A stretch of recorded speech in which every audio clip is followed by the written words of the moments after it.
Buni chizdirganingizga necha yil bo'ldi? 4 yil. Nimaga o'chirmoqchi bo'lyapsiz? Ko'pchilikning ichida yurish qiyin. Savol.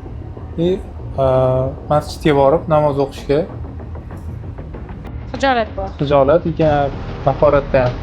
Bu erkaklarda juda ham kam bo'lsa ham lekin bo'ladi. Ayollarimizda juda ham ko'pida bor. Ko'pchiligi o'sha badanda ham bor tatuirovka, qosh, ko'z sohalarida bor. Ayollarda agar siz o'chirmoqchi bo'lsangiz yoki-da rangi xunuk yoki-da formasi yoqmayotgan bo'lsa, bemalol lazer protsedurasiga kelsangiz bo'ladi va tatuirovkalardan xalos bo'lsangiz bo'ladi. Ko'pchilik yoshlarimiz mana shunaqa tatuirovkalarga rosa ham qiziqishyapti.